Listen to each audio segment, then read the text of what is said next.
So welcome everyone to New Hampshire PATH Virtual Conference. This session is session 3B, Effective Supervision for PATH Providers. And now I would like to turn things over to Michelle. All right. Thank you very much, Dave. Hi, everyone. I'm Michelle Baxter from Advocates for Human Potential. I'm here today to run over the effective supervision in projects for assistance in transition from homelessness. And I think it's very important to understand the roles of those who are overseeing PATH personnel, because not only is PATH different, but overseeing this particular group of folks, I think, is much different as well. Objectives for today, we're going to look at least two unique aspects of PATH as compared to other programs. We're going to look at least 3 supervisory practices that can support your PATH workers, explain 3 practical actions to implement and sustain recovery values and practices, including employing peer support workers, and be able to identify at least 2 ways to assure voice and presence in mental health agencies. So to start us off today, I wanted to throw in a question. If you could entertain me in the chat, please, I'd really appreciate it. One of the things I wanted to know was, what is your perception of what makes PATH different from other grant programs? And also, what do you think are the most important steps your agency can take to implement the recovery values associated with addressing our target audience? Okay, we have the uniqueness of the clientele that we work with on a daily basis. Absolutely. I challenge people to find a more difficult target population, because if you think about what it took to have the people that are experiencing homelessness and serious mental illness or co-occurring SMI and SUD on top of that, that's a lot to take in, and it's a lot to overcome, especially in your communication and trust. Diagnoses and the people that you engage are not connected to services, which makes it even more difficult. Excellent. Okay, some other things to, you need much more skills at engagement. Absolutely, Matt, absolutely. And what we're looking at is the same types of things that SAMHSA has come up with. And it's been so obvious that they've put it into their PATH HMIS manual to recognize that PATH is different. PATH is one of those programs where the engagement, that time from the second time you meet with them until you can have enough information to make a decision on whether or not they're eligible for enrollment, that can take a very long time because of the factors you're noting here. There's not a lot of trust built up. There's not a lot of basis for people to just say, okay, I'm going to ignore all the things that put me into the situation I'm in right now and just say, sure, I'll go ahead and give you all my private information and trust you wholeheartedly after the first meeting. It just isn't something common. And some additional things. Oh, and we have a need to have patience with the clients that you work with, as they have been let down before from resources that they might have tried.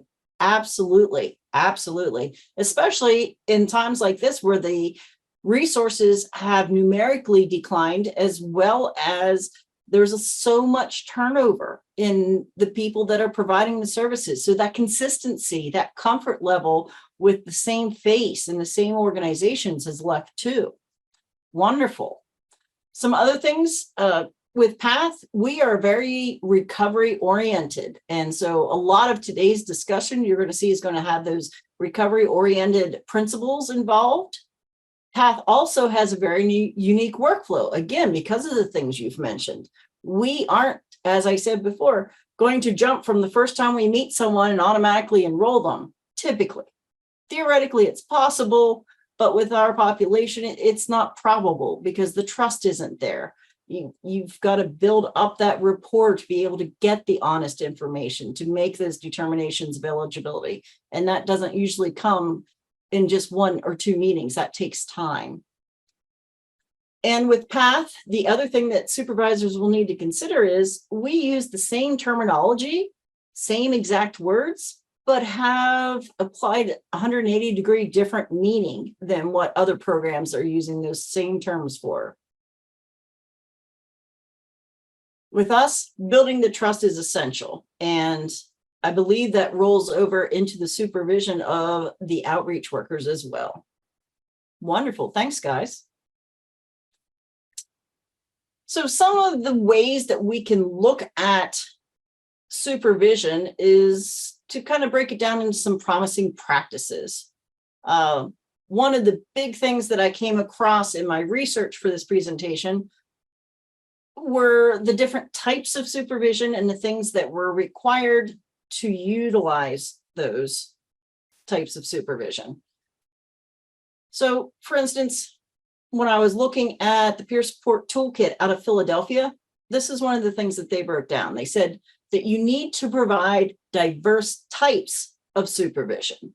And with that, typically people will recognize administrative, formative, and supportive. So your administrative is going to be, your basic support related to your work coordination, the communication, administration within your agency.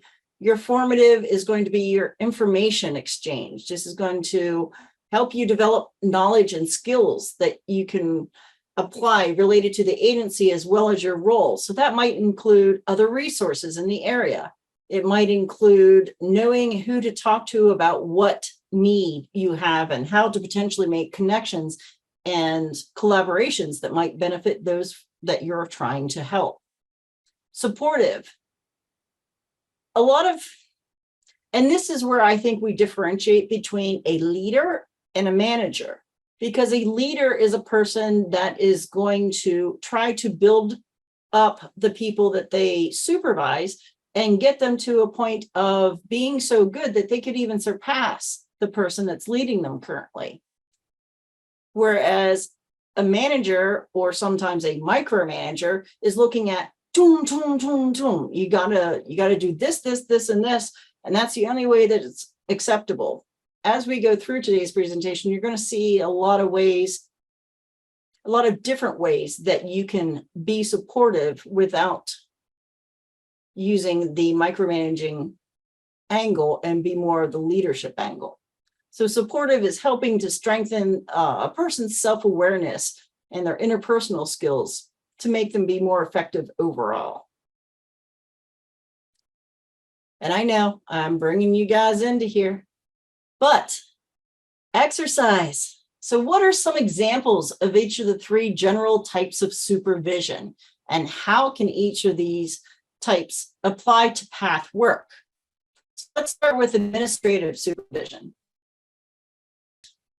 Are some examples of administrative supervision, and how can we apply that to PATH specifically? If you can put those in the comments in the chat box, that'd be great. Can we click back to the previous slide just to see what they are? Sure. So these are the three types of supervision. So what might we see in work coordination? Would that potentially include coordinating with sources? Yes. How to use HMIS and your electronic health records and such? Documenting, absolutely. And documenting, actually, it's funny you say that, because that's really important with PATH, because with the establishment that you can bring people into PATH and not have an official on-paper diagnosis, being able to document the things that you're observing. Oh, I witnessed X, Y, or Z behavior that is indicative of bipolar disorder. Or I heard the person saying this or that, and I confirmed it with medical records. Documenting will be very important to SAMHSA, especially when they come back and evaluate your program. Also, when Mandy comes, she's going to probably look at those similar things when she looks at your records inside your filing systems or in your electronic records. Workflow, again, documenting, yes. Workload, productivity, and knowing who their contacts are, documentation, excellent. And when you're talking about connections, I mean, it could be connections to people internally, but it can also be connections to coordinating the work. There are a lot of programs out there that will try to coordinate outreach services because there are so few organizations that do outreach. And as you know, the basics for PATH are outreach and case management. Those are our two foci for PATH. And so if we can help people coordinate with that, that'll allow the sharing of the workload potentially, and then also to more accurately manage the number of people that we do have in these situations these days. Some other things under the administration supervision style, maybe orienting and placing staff, planning, assigning, and delegating the work, monitoring, reviewing, and evaluating, coordinating the work as we were just discussing, sharing information. If you get good information from, say, a peer organization that's doing similar work that might be helpful to you. In Pennsylvania, we used to have our rural providers oftentimes connect with each other and give each other tips on different subjects that one might have been having trouble with, or the urban areas might connect for a similar type of need. Let's see, explaining administrative functions, who to go to, how to do this, how to put your time off requests that you need for your mental health, liaising with the community and assisting with time management. A lot of these things were representative in the ideas that you guys brought up, especially with that liaising with the community. Your supervisors have a unique role that they can reach out, they can make some connections at higher levels that maybe the people with boots on the ground out doing the actual outreach might not be able to. So excellent work. If we want to look at some of the formative supervision or educational supervision type, this is where we can help with assessing strengths and the growth opportunities within the organization. One of the biggest things that I think leads to a lot of turnover in this particular type of work is the fact that people feel hopeless. It's not hopeless that in the sense that they want to end lives, but hopeless in the I'm stuck. I don't feel as if I can get anywhere. I don't feel as if I'm growing as a person. I don't feel I'm growing financially or however they want to grow. So by helping the people to identify their knowledge and their skills, not only do they get better at their current jobs, but it also gives them hope to move forward and actually can sometimes lead to people working harder to achieve those goals. Some other formative supervision types were providing the teaching and training and learning of resources, including professional and leadership development. And I believe someone was mentioning, how to use your HMIS and your electronic health records. That's perfect. As far as time management too, one thing that supervisors can help with is, troubleshooting. There isn't a way currently that we can tie between the electronic health records and the HMIS entry, but how can we do that methodically that gets the most out of the people still getting the information into HMIS, but also having time to do what they love, do the interaction with the actual people on the street. So finding a way to make that easier, whether it's copying and pasting, coming up with a workflow for internal use to coordinate between those two systems, whatever you need in that respect. The other thing too, if you have peer support on your staff, another formative supervision type of activity would be educating the other people on staff about the exact role that a peer plays. Peers are an incredible resource. And from what I understand, some of your organizations do employ peers in the PATH program. Peers have a unique perspective that they have a been there, done that. And that comes with a credibility for our target audience that you can't otherwise really have. You have credibility even if you haven't have lived experience, but there's a difference. For instance, in emergency medical services, I'm an EMT, an emergency medical technician. We have a way of dealing with trouble situations called CISM, and this is crisis intervention management. And basically, it's a theory that You need people that have been there and done the same situation. You can't have a paramedic talking about a tragic accident with a general person that does therapy, because the paramedic is not going to give the credibility to that person. And it kind of works the same way in outreach.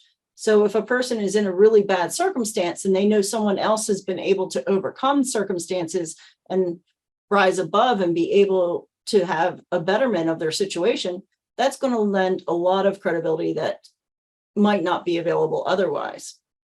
And lastly, for the supportive supervision, this is where you could get the advocating, reassuring, encouraging, recognizing the efforts, giving credit where it's due, pumping people up, giving the perspective that, I understand where this is frustrating, but when we look at it this way, this is how it's helping everyone. The supportive action really encourages self-care, as well as create some opportunities for people to connect with other people in a different way. So wonderful. Thank you for practicing that with me. Another list of promising practices from another source was making sure that you provide the right supervisory structure. And by that, there are 3 different ways. And this is coming from the Philadelphia Toolkit for Peer. But again, a lot of these principles will apply to supervision overall, and I just thought they were excellent in that respect. The best structure for peer or for regular supervision is dependent upon the organization, what they have available for staffing, their resources, their needs, and the culture of that organization. So you could do group supervision, which, that gives an opportunity to effectively disseminate information and kind of nurture cohesiveness and such.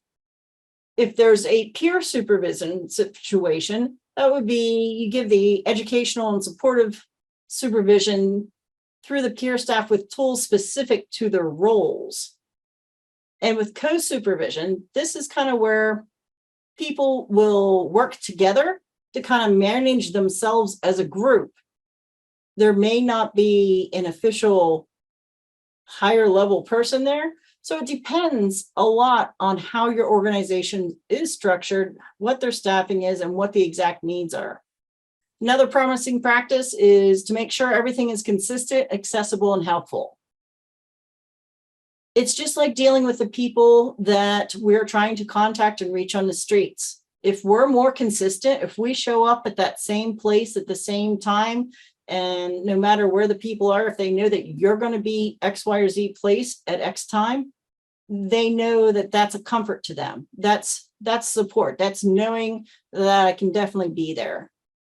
And I've seen Mandy be very accessible and agreeable to a lot of different things, being able to be accessible and helpful. This is part of a promising practice. Just make sure that you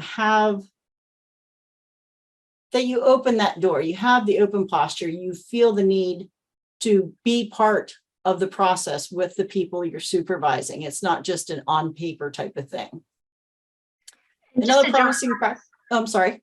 Just to jump in on that, I think one of the strongest reports from PATH providers of an effective supervisor that they feel really supported with is not only having an open door policy, but being invested in the PATH program. Like, hey, can I do outreach with you? Even if it's annually, right? Just to get a sense that many of you are in clinical models or clinical settings, but doing it in the field and doing it on the street versus being in an office can be completely different experiences.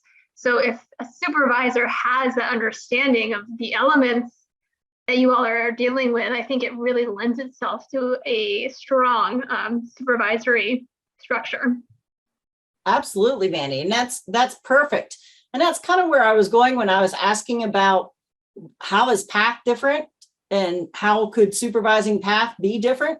You might have those clinical people. And, again, as an EMT, I have some of the same skills that nurses do or nursing assistants do. But when you're doing that in the field, like out in the middle of nowhere on a call in an ambulance versus in a controlled environment with all of the supplies organized and labeled and perfectly sanitized and everything else, it's very different. And so that's a fantastic point. You need to be adaptable and be able to understand the other person's perspective and know and be able to feel where they're coming from. Perfect. We need to make sure that the supervisors are skilled in building trust and maintaining boundaries. By that, obviously, it's just, again, like working with our population. You need to be able to engender the trust because people aren't going to give you as much information. You can't work on fixing problems that you don't know exist. And if the communication isn't perceived to be there, you aren't going to get the information you need to be able to make a difference. And as far as maintaining boundaries, we just need to make sure that we are not diving into personal perspectives. We need to hold our biases back because what we might perceive as being credible might not be credible to someone else. And I'm just looking for you're getting some praise, Mandy. We're lucky to have Mandy, who's been in our community, is very supportive. In fact, talked to me off the ledge yesterday. Yeah, PDX can get kind of interesting and frustrating. So absolutely. And Sue she is being modest. She is a data whiz. She just has to keep telling her that. Excellent. Another promising practice is collaboratively assessing strengths and areas for growth. Notice the word collaboratively. This I think, again, works back to that goal of feeling trust and openness, because if a supervisor sits there and says, boom, this is what I think, this is right, this is the only way, are you going to buy into that? I mean, what's the biggest way? What does motivational interviewing do? When you're trying to get someone to do something, you need to get their buy-in. You need to have them understand and maybe even suggest, you might coerce them into that suggesting, what actions that should come next. So it kind of works the same way. You need to collaboratively work with someone to assess strengths and areas for growth. You need to agree and make sure that, again, the perspectives are all being addressed, because what one person sees one way, another person might see completely different, which, as Mandy said, if you learn to find ways to bridge those interpretations of situations by going out and working together, et cetera, that could very much help your situation. And the last promising practice on this slide is helping staff to manage their time and documentation. Yes, in PATH, we understand this. HMIS is fun. Electronic health records are fun. But, the biggest thing with this that I can stress is that if we have supervisors that are able to help staff with this and understand the constraints, if a supervisor can watch someone enter data into HMIS so that they see all the steps involved, if they can be on outreach with them, understand, how much time it takes. It's not just okay, you have a half an hour, go do this. There's no guarantee that amount of time will be adequate for whatever you need to do. So if you can work together, understand what's involved in all the activities that the people that are reporting to you need to do and accomplish, you can help avoid burnout. So that helps everyone across the board. If you as a supervisor are giving people the tools or the mindset to overcome problems, that is amazing. And the time management is a big thing. If I don't think I'll ever have a conversation about training and PATH duties without HMIS takes time, and that takes time out of the field. But there's a way to balance that. There really is. And if a supervisor can help people do that, not only does the person feel better, but your organization and that person are also getting credit for all you do. So it's very important to hit that balance. And if you can do that with a supervision, that is a fantastic skill. And I just want to add to that. I think as a supervisor too, recognizing that is a part of the program, period. It's not an addition to. So having, whether it's an admin day for people to get their HMIS or their documentation done, or hiring additional staff to help that individual so they can be out in the field more, it is a requirement. And our funding could be at risk if that is not complete. So if that is a challenge for your organization, we're happy to meet and strategize with you all. But again, at the end of the day, that is a requirement. So being creative in your supervisory perspectives of how you can support your staff to get that in and timely in is crucial for the program. Excellent, Mandy. Excellent. Last slide on promising practices. We need to hold people accountable to the recovery values associated with PATH. I've seen some programs, and I work nationally and with the territories as well. Sometimes people aren't necessarily coming into their PATH role understanding or believing in recovery, but this is SAMHSA's work. This is what we do. We recover from mental illness. We recover from substance use. That mindset, helping someone understand circumstances that lead to these things or circumstances for other people, and giving hope and being an example of demonstrating that you approve and you believe in recovery values can help people working under you so much adhere to that. One other thing, as I was touching on a little bit earlier, was supporting career mobility and promoting self-care. If you have people that are burning out and you need to, have a steady staff, because let's face it, again, back to that consistency. If you have a population that you're trying to reach, consistency is key. And actually, the longer someone's in a position, the more the relationships they have, the more understanding they have of the resources available, and it just makes the whole system more effective. If you have turnover that's so high, you're going to spend all your time as a supervisor training people. But isn't it good to actually be able to take a person beyond the training point and actually keep them moving? And one of the things that motivates is career mobility. Now, that's not to say career mobility is the only thing that motivates. That's, again, something that you need to do is understand, take the time to hear the people that are working for you and get an understanding of what does motivate them. And if you're not sure, ask, because what works for one person on your team might not work for another person. And it could be very individualized. But promoting self-care also will help you with that turnover rate. If you recognize that, oh my gosh, I'm going to be okay if I take a day off because I've had horrendous circumstances in the past 3 weeks, and I need that mental health day. If the people working under you understand that that's acceptable and it's not going to be, I don't want to say retaliated against, but looked upon negatively, that's also going to be very positive, because if we don't promote self-care, you can't help anyone else. Again, I'm going to take you back to the EMT situation. One of the biggest things they teach you as an EMT from day one is the scene safe? Why do they teach you that? Because if the scene's not safe, you too will end up being a victim and you can't help anyone else. It's very similar in our work with our population, because you've got to be in a position where you can help other people. So making sure that you have the self-care to make sure that you're prepared helps with that, and helps with the turnover financially, mentally, and productively for your organization. Any questions on that first section? Excellent. And Mandy, thank you for jumping in with those points, because you had wonderful perspective there. Fantastic. Next, we're going to look at supervision as an alliance.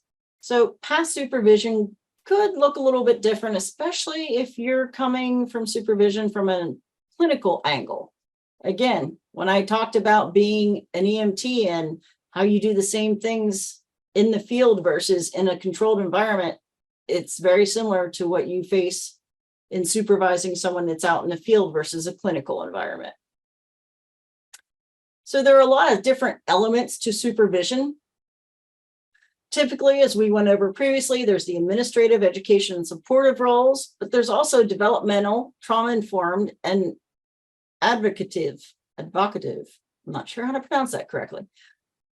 We need to make sure that when we're interacting with people, we're being sensitive to them as a whole. When we're trauma informed, we're recognizing culture, we're recognizing diversity, we're recognizing all the things that make a person who they are. And we need to, when I look at this advocacy aspect, we need to really be able to know that someone has our back, that we're out there busting our butts, and someone needs to be there to back us if we run into difficulties. I know that if I have a supervisor that I trust and I respect, I'm going to bust butt for that person and try extra hard just to make their lives easier. And that works. It really does. So just knowing that someone has your back will make you do a lot of extra things that you wouldn't think you would normally. You need to understand the health disparities and social inequities. Again, all this is part of finding out who the person is as a whole. Be able to respect if they have difficulties in one area or another, and recognize that how they're interpreted by the world around us might be a little bit different than how you interpret them, or how the person themselves interprets their lives in relationship to yours or those that they're trying to help. We need to make sure as a supervisor that you're addressing ethical and boundary issues that we talked about before. We talked about the individual, group, and co-supervision. And whenever possible, especially when you're in that supporting a peer on your team as a supervisor, we need to make sure that there's an alliance and there are common goals. A lot of times I'm faced with looking at organizations in which, the supervisor is strictly by the numbers. They want to make sure you make this percentage or this wire. So there's a quality versus quantity issue that will come up. Again, with our population, as a supervisor, you need to be sensitive to all the things that are involved in dealing with that population. And we need to understand as an organization and as a program from SAMHSA what the common goals are. And we might need to approach things for PATH a little bit differently than we do for other grant programs or other situations. And this last point goes especially to working with a peer, because if you have a peer in your organization and your organization isn't properly primed to have a peer, there could be a lot of stigma involved. There could be a lot of misunderstanding of what a peer's role is. And you as a supervisor need to be able to be the middle factor. You need to be teaching and mentoring, but you also need to pull together from the other side from management and be able to come to a common ground. And you need to also be able to educate others and differentiate a peer role versus other roles. Anything you want to add to that one, Mandy? All good. Okay. So as far as competencies, we need to have the beliefs and attitudes, knowledge and skills. I think these are embedded in any type of work that involves outreach and engagement. We need to have that hope perspective. We need to be person-driven, meaning understanding the person and knowing what they want to get out of the situation and helping them to achieve that, which is exactly what our outreach folks do with our target population. We don't set up the person's goal when we enroll them in PATH. We give them a chance to tell us what's important to them and what they want to achieve right now. Because even if we think they need X, Y, or Z, they need to go into substance use treatment or they need to do this. Maybe it's more important to them right now to get that driver's license or get that, documentation so they can get a job, because having that step accomplished will help them feel more prepared to take those other steps. It works the same way with managing or supervising people. We need to understand where they're coming from, what they need to do, what they feel they need to be able to move forward, and respect that and help them grow. As far as knowledge, wow, poor supervisors. So if you were in the PATH 101 session this morning, you learned a whole bunch of stuff about the legislation and how the legislation for PATH dictates what is needed for PATH each year. You also need to understand all the idiosyncrasies of PATH, whether it's the PATH workflow, which is very different from pretty much any other grant program, or you need to know how to use HMIS, who to contact for different situations or different problems, which organizations inside and outside your agents, well, and I'm thinking from a state perspective, which other organizations are available to state or agency level to help with the needs of the people you're reaching, and also how to just navigate, period, whether it's through your agency or through the community or through the coordinated entry or whatever the case may be. The biggest thing for knowledge, and of course you need to know the American Disabilities Act and reasonable accommodations in case that's needed as well. Knowledge for PATH is going to be as different as PATH is from other programs. You're going to have to just know all those really weird things, understand where we go over how the words mean 180 degrees different in PATH than what they do in other things, and be able to clarify that for your staff. That's part of the knowledge base. And with skills, again, this is sounding kind of like a social work type thing. And for some of you who are clinical, it might be a little bit different perspective, but we need to know that, look, these are people that are out on the streets. It's just like an EMT. You're out there, you're getting the firsthand contact with the situation, whatever it is, whoever they are. And that can be traumatic. That can be hard. I mean, this is not something that weak-hearted people or weak-minded people can really do. I mean, this is a tough job. So when you're working with the people doing these tough jobs, you need to be strengths-based. You need to, again, supply that hope. And when you give feedback, use the principles that SAMHSA will employ. Be specific, objective, timely, individualized, measurable, things of that nature. But whatever, just be real, be genuine in everything you do, and make sure that it's not a generic interaction. Make sure that there is a goal and something is actionable after that interaction.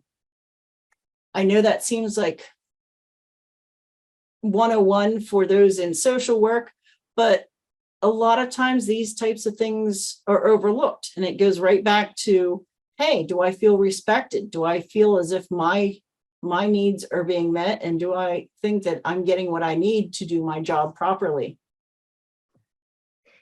I think on that knowledge piece, it goes back to, so often we've seen you all that are outreach workers, PATH is like the catch-all bucket, right? If there's any problem in the COC, it's usually coming to PATH because you'll figure it out.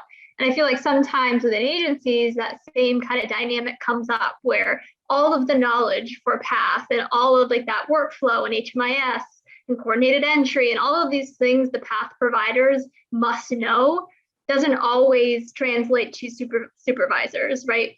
So it's really tough to provide supervision to someone if you don't understand all the components that go into their role. So, over the next year, we're certainly at BHS going to be looking a little further into that and providing support where we can, because that piece, I think, really goes into the time management too. If you have an understanding about all of the complexities of the role, it's a little bit easier to understand what the expectations for each provider should be. Excellent, thank you. And, there are benefits to supervision. We talked about how it can improve morale and increase retention. And it can also lead to focus on career development and promotion, which gives professional growth as well, which might be beneficial to your agency. The increase in knowledge and understanding of the organization and of the program and all the things that are the ifs, ands, and buts, or as they're referred to here, constraints and opportunities, is a benefit, because the more you understand and the more in depth you understand, the better you can be at navigating through difficult times. You're going to enhance the problem solving skills, and you get to learn both as a supervisor and as a supervisee. you have chances to learn from each other. I have this little theory in life that I don't care who it is, there's something you can learn from them. And I'm sure a lot of you as outreach workers might have this perspective that, oh my gosh, I learned so much from that guy that I've been trying to outreach. I never realized there are so many heartwarming things that can come into our work. And it can be the same from a supervisor and supervisee. You just need to be open enough to be able to receive those pieces of information. As far as supervisor development, we need to make sure that supervisors are trained in recovery values and roles, and make sure that supervisors are trained to be supervisors. Because if you don't understand your role properly, how can you really be good at it? So as Mandy said, that's probably something that will come up in the future with the PATH program, especially. And when we talked about being in the middle between PATH staff and supervisors, again, that's where knowing the information and idiosyncrasies very well can help you objectively sit back and present material so that you can make a case to both sides and get the buy-in that we talked about earlier. As far as supervisors being able to let people do things their way is sometimes a difficult thing, and balancing trusting people to do things in a way that might not be your comfort zone, but is effective for them versus, and balancing out any kind of liability in those actions. So if someone is doing something completely not your style, like I'm a very outgoing person, I will walk up and talk to a total stranger and not have an issue with it. But there are other people that might choose to address interacting with people in a different way. Just because one way works for me doesn't mean it's going to work for everyone else. So we need to be able to trust the methodology of the people as long as we can mitigate any potential liability issues. And again, that's the open communication, the objective observance of rules and limitations, but yet honoring the goal of the PATH program. And the other thing for supervisors to develop is just knowing how the roles and challenges of a non-peer support supervisor can be with peers if they have peers on their staff. If you haven't been there and done that, it's hard to understand what it's like to be there and do that. So it's a paradigm shift in thinking, and it's a trust exercise, and it's an educational exercise. So be open to understanding things that might not be what you've experienced yourself. Valuable skills, making sure you have that alliance. We just talked about different ways to, make an alliance with those that you supervise versus being, I am your boss, you will do it this way. Making sure that you can use your supervisors as mentors. That would be a valuable skill. Communication is always a skill. And we're going to go into a couple examples of reducing the othering or stigma and practicing cultural humility in the upcoming slides. We need to make sure that everyone can value support, whether it's support up or support down, and a prioritization of regular supervision. Again, that consistency factor makes a difference. So if we know it's there and it's being recognized and held to a standard and appreciated, it's much more positive situation for people to get what they need out of any situation. And keep in mind that supervision can be an investment for a staff member as well as for the agency. Your agency, you're going to make sure that your missions and objectives are upheld and the performance meets the measures that you have in place. But you can also have that supervisor be a liaison between the agency and the worker. Again, improving the morale and improving retention is going to both financially and emotionally invest in your organization too.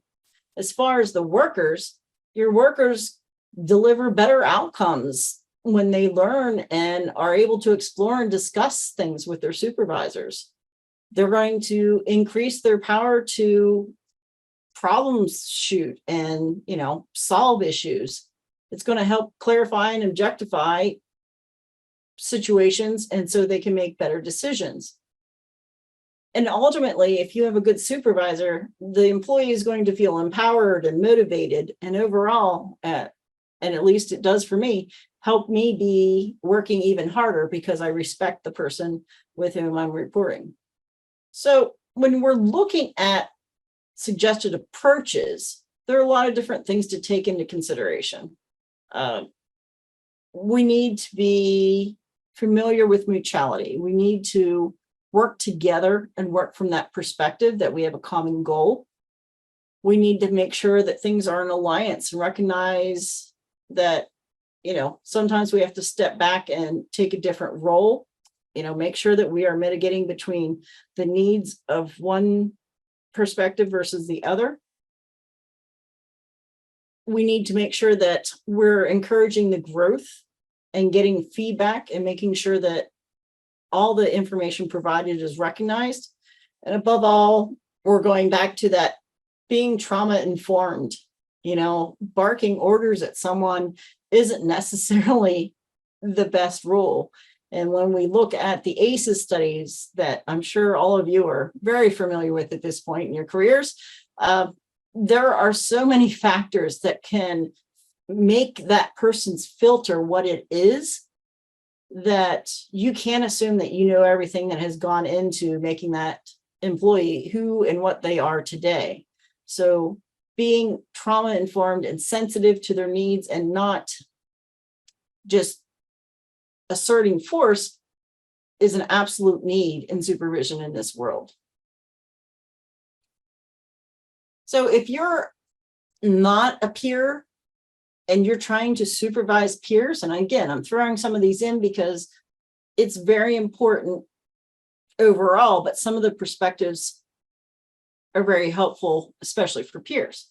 So you need to reorient yourself and make sure that you're including the peer values, because a peer is based on X, Y, and Z. I believe there are 12 peer values, and you need to understand those so that you can understand why your employees are acting or basing their comments or decisions on versus someone that doesn't have that kind of background.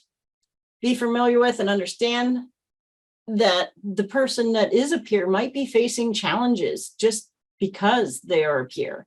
There's a lot of stigma that can be applied, unfortunately, and really wrongly, to someone with lived experience. People may say, can I trust them? Oh my gosh, did they have substance use? Are they going to fail? Are they going to quit in the middle? It's really unfortunate. And it's not just in peers, it's in a lot of situations, but human nature, sometimes we don't trust that with which we're not familiar, so we push it away. So this is something that we need to keep in mind when we're supervising peers. If you're a non-peer, make sure that you understand them as a person. And whatever, oh, go ahead. One of the things we've seen as agencies are hiring peers is that they're having to relook at their policies and procedures as an organization and understand that some of their traditional policies and procedures were actually excluding folks such as peers. So it's been great to see supervisors look at those, update them as a activity of inclusion in order to get these very valuable positions on board. Yes. And actually, remind me, Mandy, I have a whole presentation on just that and how to bring an organization paradigm shift into including the peers in the workforce. So if you're a clinical person, your support workers are not patients.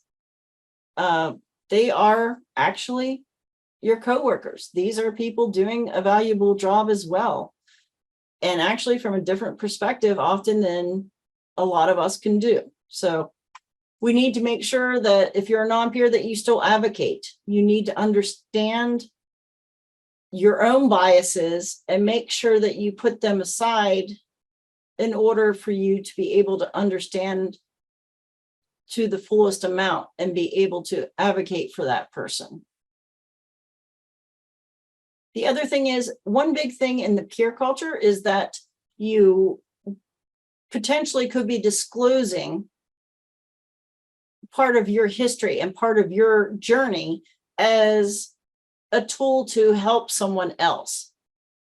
As a supervisor, that might be a very odd thing to hear, especially if you're clinical, but understand that what might have happened for you might not be the experience for the peer worker. So please trust their judgment, or at least encourage communication if you're worried about how the peer is doing something, because there usually is a reason, and it's not sharing of your own personal history is not typically a first move for a peer. It's something that is diligently debated before it is employed. So please understand that.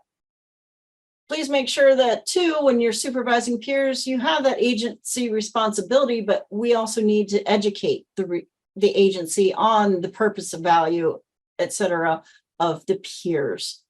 We need to be able to navigate the authority relationship and beware of that feeling in the middle where you have to balance between the organizational hierarchy and the peer. And part of that is encompassed in what we were just talking about, Mandy, with you need to have a paradigm shift in how your organization brings peer into the fold of all the employees.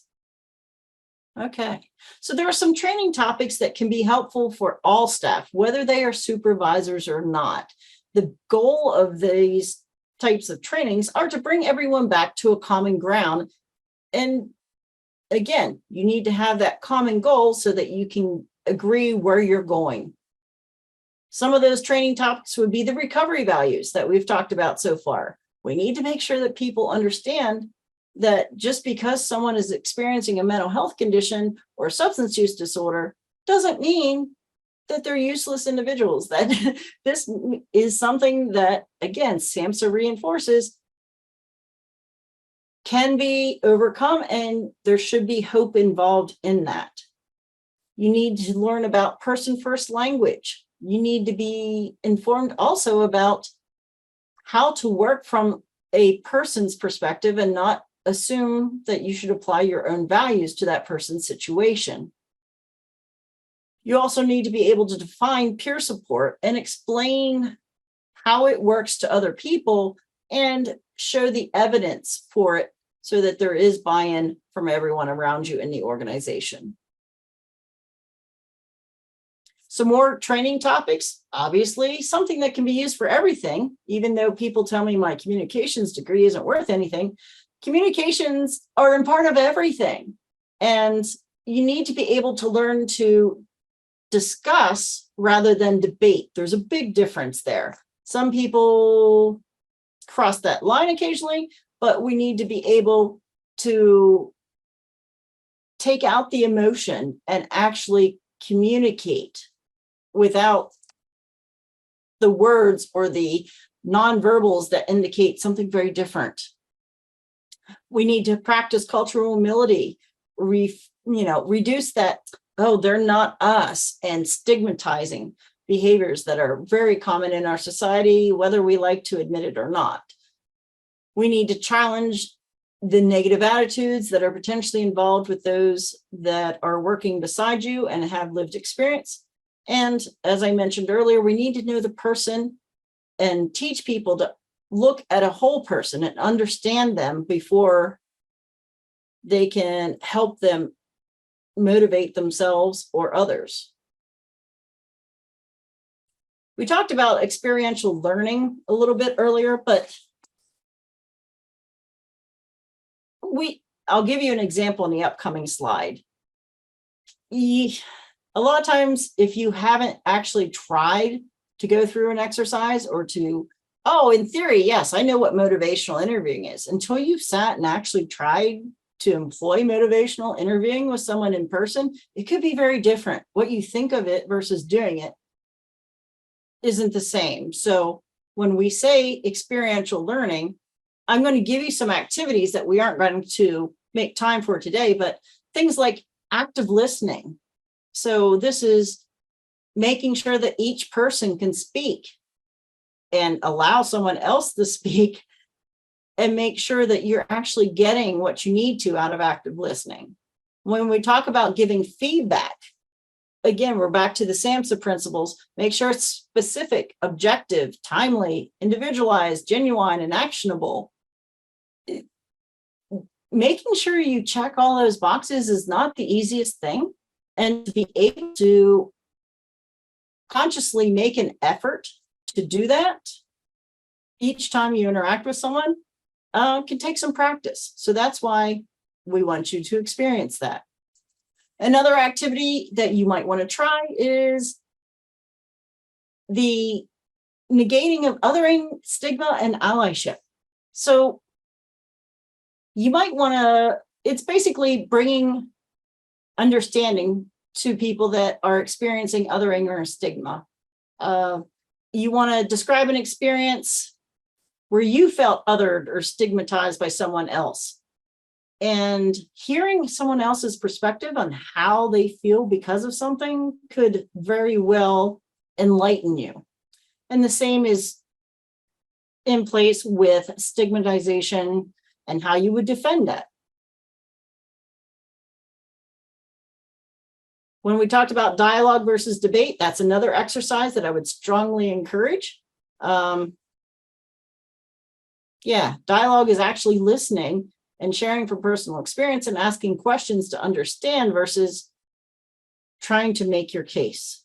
And again, practicing this, it seems second nature to some people, but to some it isn't.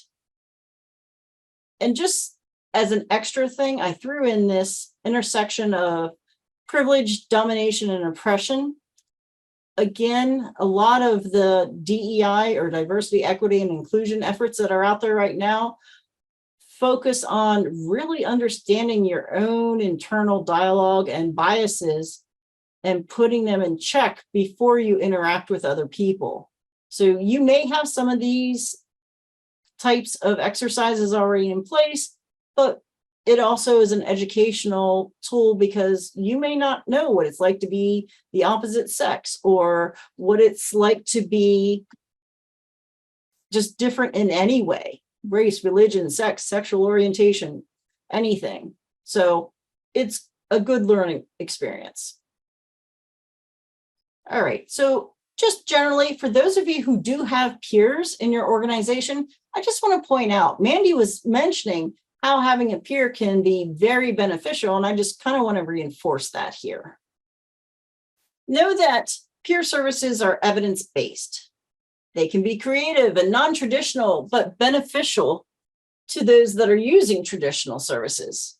You know, again, just because one methodology works for you might not work for someone else. So having someone that come at a topic or a situation or interact with someone in a different way might be the way to get things done. Another benefit of peer services is that it provides empowerment and meaningful relationships. When you have a peer on staff, not only can it improve that person's life because they feel meaningfully involved, but you can also, your other people in the organization can gain a lot of knowledge and understanding of what it's like to be a person with lived experience as well. So there's a balance. Peers also live and breathe recovery and resiliency and wellness. And if there are people that really need hope, it would be our target audience. I mean, people that are experiencing SMI and experiencing homelessness, they really need those factors to be imprinted upon them so that they have hope to change their situations. And that's exactly what a peer does. Peers also serve as role models because they've been through it themselves. They can model recovery to other people, including the families and the peers that are receiving behavioral health services. And they might have a perspective or insight, again, that would be a connection point and trust point. as far as individuals, people are seeing reduced substance abuse, reduced hospitalization, improved self-esteem, or discovery of hope, and relationships of trust. As far as the peer services to the peer provider, I've heard so many peer providers that are in PATH say, you know what, this is reinforcing any doubts that might come into my mind. This is helping me grow as an individual because I'm able to remind myself of things that I need to be reminded of, and also see how those principles are also helping other people. So it's a reinforcement. There's a healing benefit from knowing that you can help other people. There is also a social support for other coworkers and reciprocity from people that they serve.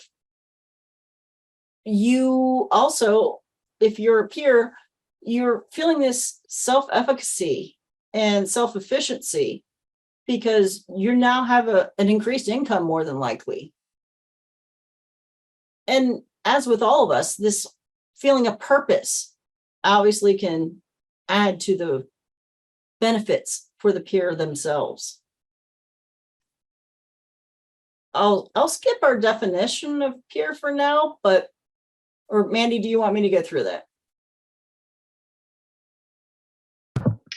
I think we can skip it at this point. I mean, it's included in the content and we can follow up with anybody, but this is a group that's very familiar with peers and like we mentioned, have some on their staff currently. Okay. And again, wasn't sure, so we're going here.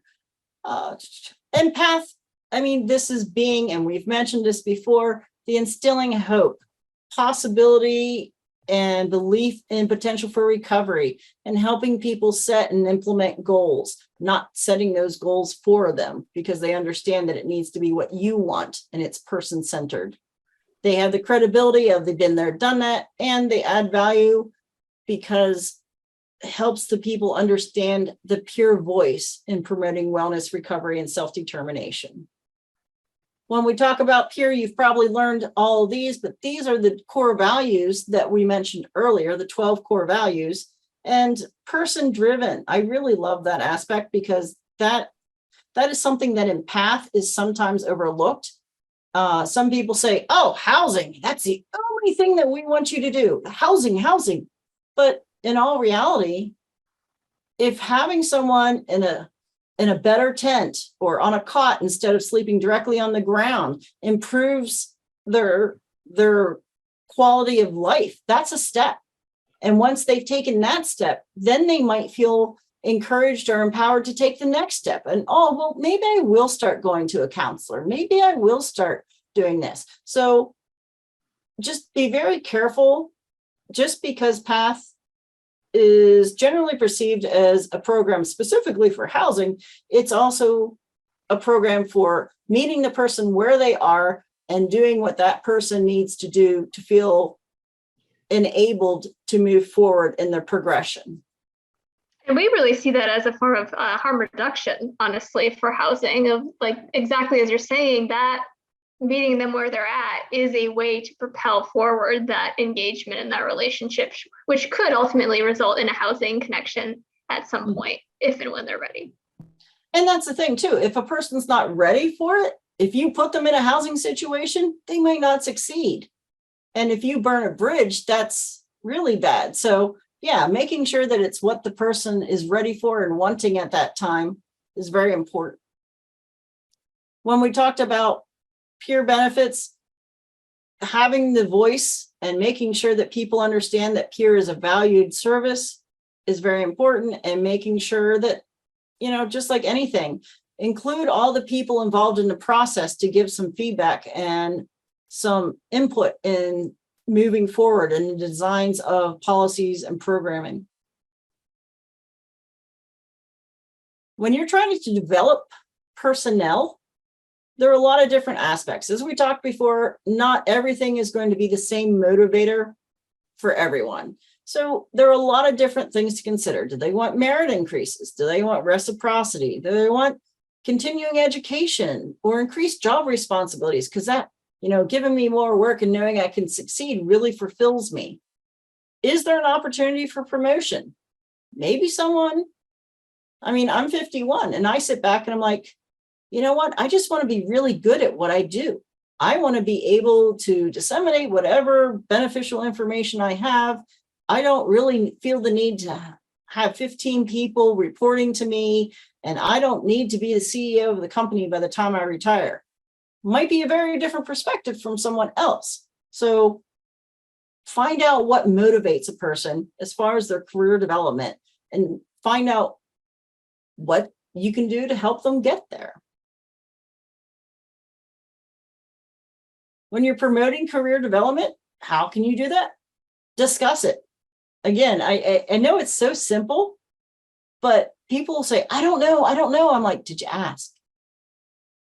It's amazing what you can get. In the last session, we had someone that brought up that she was able to acquire all kinds of resources for her organization. I said, well, how did you manage that? What was the procedure? She goes, I asked. And it's like, wow, go figure. Okay, that's fantastic. Ask, and you'd be amazed what will come out of it, especially if you've set up that feeling of neutrality and understanding and openness. Make sure that when you're having the reviews, when you have that performance review, that you're discussing the needs and the wants and progress toward these goals that the person has. If you are able to, I don't know every organization's structure, but if you could give some release of time or funding, maybe they want to be a master's of social work. Maybe they want to do something else that will benefit the organization. This is a chance for you to make that case. Again, listen to what the need is, take it to where it needs to go, and bridge the want to how it benefits the overall structure and the program. You have compensation ladders. You can have peers, especially move up into senior management roles for the recognition that, look, this person's a peer. He may not have 8 years of education in college, but this person is still very beneficial to our team. Advocate for peers too, because, and I say this because a lot of times peers aren't given the credit that they deserve. You know what? One of my grandparents didn't even finish high school, but I'll tell you what, I learned more from that person than I've done from a lot of people that have graduate degrees. Just because you don't have a piece of paper doesn't mean you don't understand and can't communicate and don't know the information. I challenge people. The old school folks that I've had in my life, at least, have been able to teach me how to do things properly and all the little details that make the difference. It's the same way with a peer. Considerations, especially for peers. When you're working with mainstream agencies, again, there's that paradigm shift, making sure that you get Con Ed or increased compensation, new assignments, etc. Working in other settings. Hey, you could actually run this organization and you could lead this movement in our neighborhood. Make sure that peers can also work in a non-behavioral health setting if they want. Out of the box, hey, there are so many choices for out of box. Public relations, obviously, peer and making sure that peer voice is heard has led to a lot of positions where you could lead a peer coalition. You could be a life coach. Obviously, you can motivate people. There is a gentleman online that I've been watching who experienced mental health, and he has actually created pictorial representations of the different types of serious mental illness and mental health conditions to help people understand through his drawings what it might feel like to be someone experiencing that condition. There are all kinds of things that you can look into. Overall, what we've talked about today has seemed sometimes obvious and sometimes not. Sometimes it's a matter of applying what is typically obvious to a different situation, but there are many ways to take path supervision and build your path workforce. Make sure you understand PATH and its little idiosyncrasies. Make sure that you understand what it means to be a good supervisor and the attributes that are associated with that. When you're potentially looking to hire more staff, factor in these elements. Make sure that everyone gets the training that they need to understand, especially the recovery values. Practice the things that you want people to emanate, because it's a whole different thing hearing it, listening, but doing it is a whole different ballgame. Look at the career development and make sure that presence and voice are heard, whether it's a peer or not a peer. And understand, if you do have peers, that they're an extreme valuable resource for your institution, because instilling hope and conveying belief in recovery is huge for our population that we're trying to assist.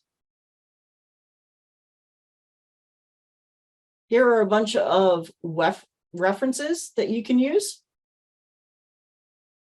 And I will point out, just on this list, the NAPS is probably the most recent, with the 2019, where they had a specific structure. And actually there's one in 2022, and I believe that was related to the brass tacks. And when I mentioned the city of Philadelphia, this is an incredible resource. Again, a lot of the things that they're designating as being needed for peer supervision are applicable across the board. So I highly encourage you, if you have any inkling whatsoever to improving that supervisory situations, to check that out. So at this point, David, where do we stand on time? We have about another minute. Oh, okay. So I talked a lot. Sorry, Mandy. I was going to ask, what are some things that you think might be the challenging aspects of being a supervisor for the PATH world, and what agency type or actions have been taken to commit to the recovery values, which makes such a difference in the PATH work. Any quick questions or comments people want to throw in? Anything you'd like to add, Mandy? Nope, I think this will be an ongoing discussion, as we mentioned. All of this will be available post conference, but it will be something we're following up on over the next year of PATH. More to come. Okay. Thank you for your interaction today. Thank you for your attention, and have a great afternoon.